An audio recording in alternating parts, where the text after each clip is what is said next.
महाराष्ट्राचे दिवंगत माजी मुख्यमंत्री विलासराव देशमुखांचा मुलगा रितेश देशमुख आणि त्यांची पत्नी जेनेलिया देशमुख बॉलिवूडमधील प्रसिद्ध कलाकार आहेत। परंतु तुम्हाला हे माहीत आहे का की विलासरावांचा थोरला मुलगा अमित यांची पत्नी देखील एकेकाळी प्रसिद्ध अभिनेत्री होती। चला तर मग जाणून घेऊया विलासराव देशमुख यांच्या या अभिनेत्री असलेल्या मोठ्या सुनेबद्दल।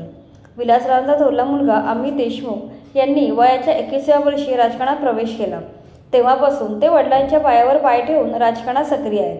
त्यांच्या पत्नीचं नाव आहे अदिती देशमुख, म्हणजे लग्न अगोदरची अदिती प्रथा। अदिती या एकेकाळी सुप्रसिद्ध अभिनेत्री होत्या। अदिती अभिनय क्षेत्रात नशीब आजमावण्यासाठी मुंबईत आल्या। हिंदीमधील सुप्रसिद्ध मालिका 7 फेरे या मालिकेतून त्यांनी अभिनय करायला सुरुवात केली होती। नंतर त्यांनी मान या मालिकेतही काम केले। याशिवाय हाथी, रिश्तों की डोर या मालिकेत त्यांनी महत्त्वपूर्ण भूमिका निभावल्या। कलाकार म्हणून तब्बल 7 वर्ष त्या क्षेत्रात कार्यरत होत्या। या दरम्यान उर्मिला मातोंडकर सोबत Banaras a mystic love story या हिंदी चित्रपटातही त्यांनी काम केले होते। 2008 साली अमित देशमुख आणि अदिती प्रताप यांचे लग्न झाले। लग्नानंतर अदिती देशमुखने अभिनय क्षेत्रातून संन्यास घेतला। कुटुंबाला वेळ देण्यासाठी त्यांनी हा निर्णय घेतला। त्यांना 2 मुले आहेत। त्या सध्या समाजकार्य करून बिझनेससुद्धा सांभाळतात।